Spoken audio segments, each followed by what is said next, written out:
ହଉଛି ଯେ ଭଦ୍ରାଣୀ ପରି ଗୋଟେ ମହାନ ଉତ୍ସବ ଭଦ୍ରକ ଜିଲ୍ଲା ଆୟୋଜନ କରିପାରୁଛି। बहुत भल प्रतिसाद सबू भद्रकवासी रही बहुत श्रृंखलित भाव रे एकदम डिसिप्लिन सहित ये पूरा प्रोग्राम है जहाँ को अपेक्षा करुँच से भद्रायणी महोत्सव 5 दिन धरी चलुला आमर आज शेष संध्या थिला विभिन्न आमर जिलार कलाकार जिला बाहर जो आछंती राज्य बाहर मध्य जो आछंती से परफॉर्म करिसंती समस्त भद्रकवासी बहुत बहुत ताको एंजॉय करिसंती ता सहित आमर पल्लीश्री मेला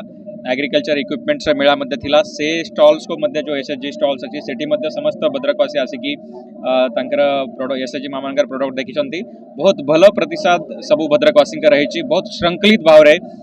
एकदम डिसिप्लिन सहित ये पूरा प्रोग्राम है से समस्त भद्रकवासी को आंतरिकता सहित धन्यवाद देवी।